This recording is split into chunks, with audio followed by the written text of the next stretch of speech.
नमस्कार साथियों, आप सबों का स्वागत है मेरे YouTube चैनल रामा क्लासेस में।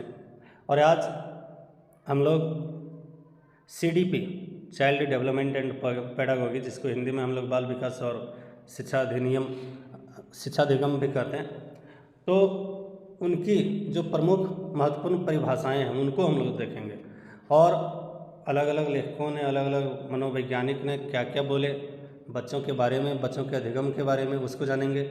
और यह आपके लिए चाहे CTET हो, किसी भी स्टेट का टेट हो, टीचर एबिलिटी टेस्ट, या फिर सहायक अध्यापक का आकलन परीक्षा हो, बहुत ही महत्वपूर्ण है। चूँकि जो 30 नंबर CDP होते हैं उसमें से 4 या 5 नंबर इसी से आते हैं। तो चलिए आगे हम लोग देखते हैं, इसको थोड़ा सा बारीकी ध्यान से देखेंगे।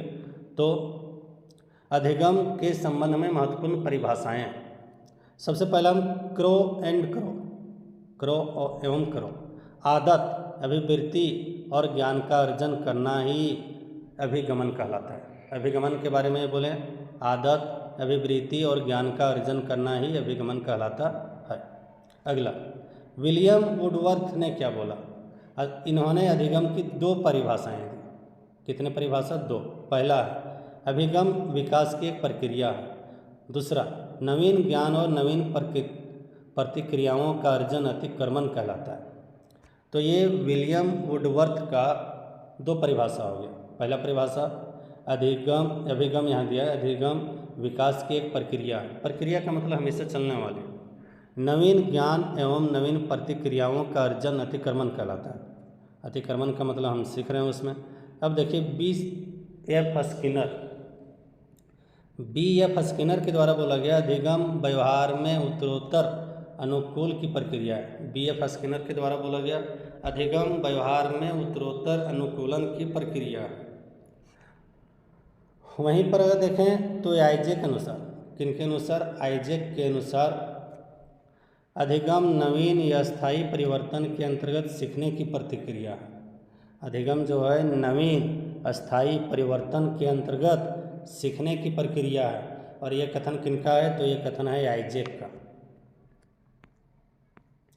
गेट्स के अनुसार क्या होगा? तो आइए देखते हैं। गेट्स के अनुसार प्रशिक्षण और अनुभव के कारण व्यवहार में आया परिवर्तन कहलाता है। प्रशिक्षण और अनुभव के कारण व्यवहार में आया परिवर्तन क्या कहलाएगा? अधिगम कहलाएगा। क्या कहलाएगा? अधिगम। कॉल्विन के अनुसार पहले से निर्मित व्यवहार में अनुभवों को दोबारा हुए परिवर्तन को अधिगम कहते हैं।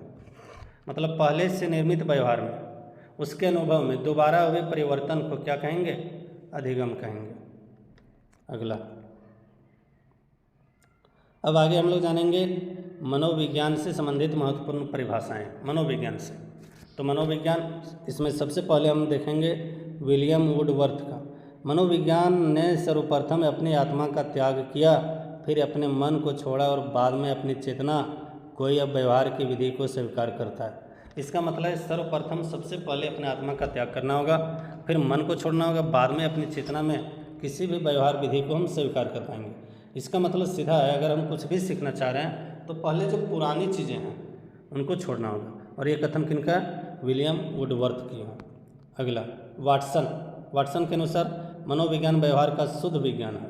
मनोविज्ञान क्या है? व्यवहार का शुद्ध विज्ञान है। अगला, मैक्यूगल के अनुसार मनोविज्ञान आचरण और यथार्थ का विज्ञान है। मनोविज्ञान किसका है? आचरण और यथार्थ का विज्ञान है।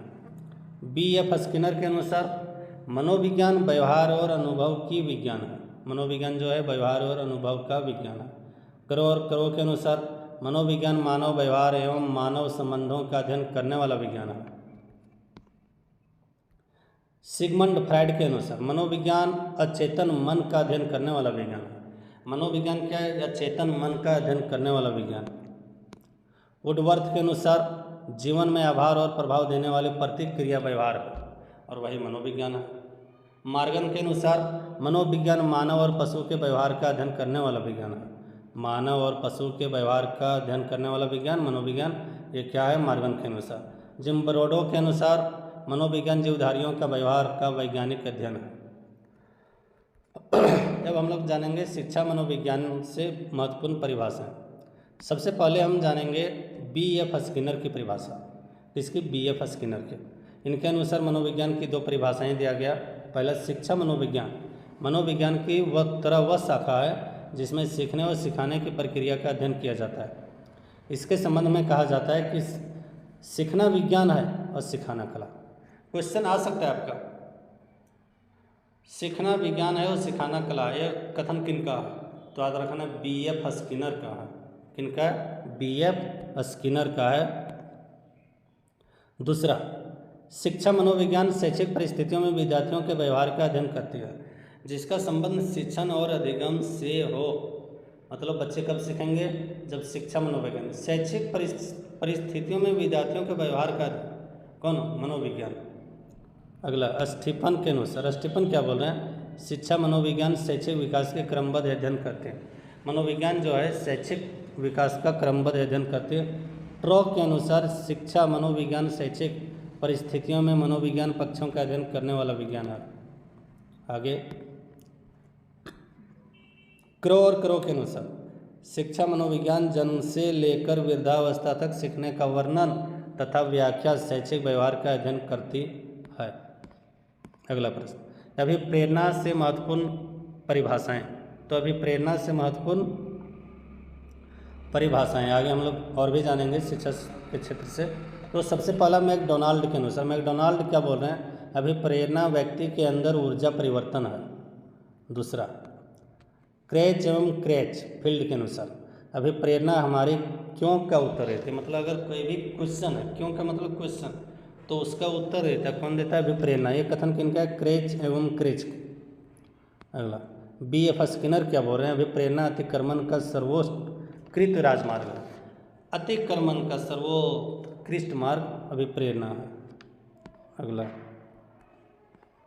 गुड के अनुसार अभिप्रेरणा किसी कार्य को आरंभ करने और जारी रखने एवं नियंत्रित करने की प्रवृत्ति है। क्वेश्चन आएगा, अभिप्रेरणा किसी कार्य को आरंभ करने, जारी रखने और नियंत्रित करने की प्रवृत्ति है। ये कथन किसकी है? तो गुड। बुद्धि से संबंधित प्रमुख परिभाषाएं। किससे संबंधित? बुद्धि से संबंधित प्रमुख परिभाषाएं। तो बुद्धि से संबंधित प्रमुख भाषाएं क्या है? सो देखिए, फ्रीमैन के अनुसार बुद्धि समायोजन, अधिगम और अमूर्त चिंतन की योग्यता है। बुद्धि क्या है? समायोजन है, अधिगम है और अमूर्त चिंतन की योग्यता है। बंकिंघम के अनुसार बुद्धि सीखने की योग्यता है। डियर बार्न के अनुसार बुद्धि सीखने और या अनुभव से लाभ उठाने की योग्यता है। टर्मन के अनुसार बुद्धि अमूर्त चिंतन के बारे में विभिन्न योग्यताओं का नाम है। टर्मन क्या बोल रहे हैं? बुद्धि अमूर्त चिंतन के बारे में विभिन्न योग्यताओं का नाम है। बिन्ने के अनुसार बुद्धि 4 शब्द में निहित है। बुद्धि ज्ञान, आविष्कार, निर्देश, आलोचना। क्वेश्चन ये इंपॉर्टेंट किससे आ सकता है? ज्ञान, आविष्कार, निर्देश, आलोचना में बुद्धि निहित है। ये कथन किनका है? तो बिन्ने का। किनका? बिन्ने का। वुडवर्थ के अनुसार बुद्धि कार्य करने की योग्यता है। बुद्धि क्या कार्य करने की योग्यता है। वुड्रो के अनुसार बुद्धि ज्ञान अर्जन करने की क्षमता है। बुद्धि ज्ञान अर्जन करने की क्षमता है। रॉस के अनुसार नवीन परिस्थितियों में चेतन अनुकूलन बुद्धि है। नवीन परिस्थितियों में चेतन और अनुकूलन जो है वही बुद्धि है। अगला प्रश्न, अगला देखिए, बाल विकास से संबंधित चीज़ें। तो आगे बाल विकास से संबंधित चीज़ें। बाल विकास के अंतर्गत शैशवावस्था, बाल्यावस्था और किशोरावस्था के संबंध में विभिन्न विद्वानों की दी हुई परिभाषाएं। क्या क्या कौन कौन विद्वान परिभाषा दिए उनके बारे में हम लोग जानेंगे थोड़ा।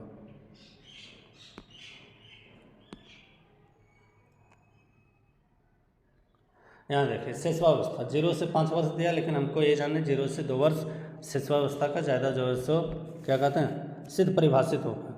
फ्राइड कह रहा है बालक को जो बनना है वह प्रारंभिक 4-5 वर्षों में बन जाता है। ये फ्राइड का कहना है। वैलेंटाइन का कहना है शैशवावस्था को सीखने की आदर्श काल कहा जाता है। ये बहुत ही इंपॉर्टेंट टॉपिक है। ये बहुत ही इंपॉर्टेंट। सीखने की आदर्श काल को क्या कहते हैं? तो शैशवावस्था कहते हैं। सीखने के आदर्श काल को क्या कहते हैं? शैशवावस्था। वाटसन क्या बोल रहे हैं? सो देखिए, शैशवावस्था में जो सीखने की सीमा तथा सिखाने की तीव्रता है वह और किसी अन्य अवस्था में नहीं है। तो इसमें सबसे ज़्यादा सबसे तीव्र अवस्था जो सीखने की वो है शैशवावस्था। क्रो एंड क्रो कह रहे हैं 20वीं शताब्दी के बालक की शताब्दी कहा गया। अगला थॉर्नराइड कहते हैं 3 से 6 वर्ष का बालक अर्ध स्वप्न में रहता है, मतलब आधा सपना में रहता है। तो ये हो गया शैशवावस्था। शैशवावस्था के बाद हम लोग जाएंगे बाल्यावस्था। बाल्यावस्था कॉल्स एंड ब्रश के अनुसार बाल्यावस्था संवेगात्मक विकास का अनोखा काल है। संवेगात्मक का मतलब उसकी बुद्धि कहीं ना कहीं विकास करती है। रॉस के अनुसार बाल्यावस्था को मिथ्या परिपक्वता कहा जाता है। तो क्वेश्चन ये भी आता है, मिथ्या परिपक्वता किस अवस्था को कहा जाता है? तो बाल्यावस्था। मिथ्या परिपक्वता कौन अवस्था? बाल्यावस्था। ये कथन किसके अनुसार? रॉस के अनुसार। कैलपैट्रिक के अनुसार बाल्यावस्था प्रतिद्वंदात्मक अवस्था है। फ्राइड के अनुसार बाल्यावस्था जीवन निर्माण का काल है। जीवन निर्माण का काल कौन अवस्था? बाल्यावस्था। जीवन निर्माण का काल बाल्यावस्था किसके अनुसार? फ्राइड के अनुसार। किशोरावस्था की प्रमुख जो परिभाषाएं उसको देखते हैं।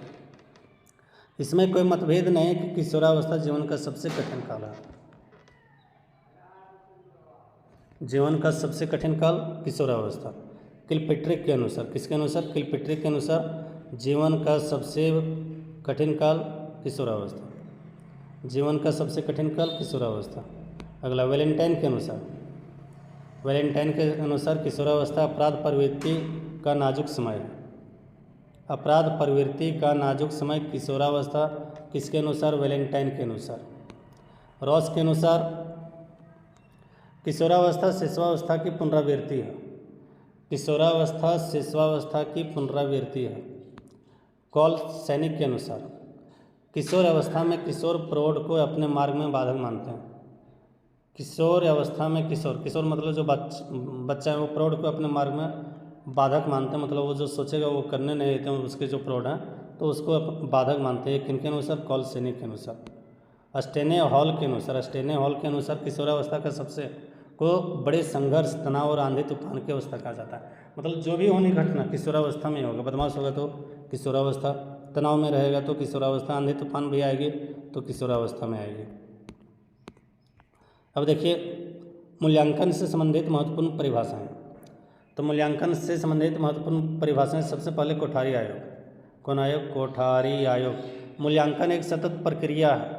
क्वेश्चन इसी से आता है, मूल्यांकन किस प्रकार की प्रक्रिया है? तो आंसर में आएगा सतत प्रक्रिया तथा शिक्षा के संपूर्ण प्रक्रिया का अभिन्न अंग। शिक्षा के संपूर्ण प्रक्रिया का अभिन्न अंग कौन है? मूल्यांकन। यह शिक्षा के उद्देश्यों का संपूर्ण रूप से संबंधित है।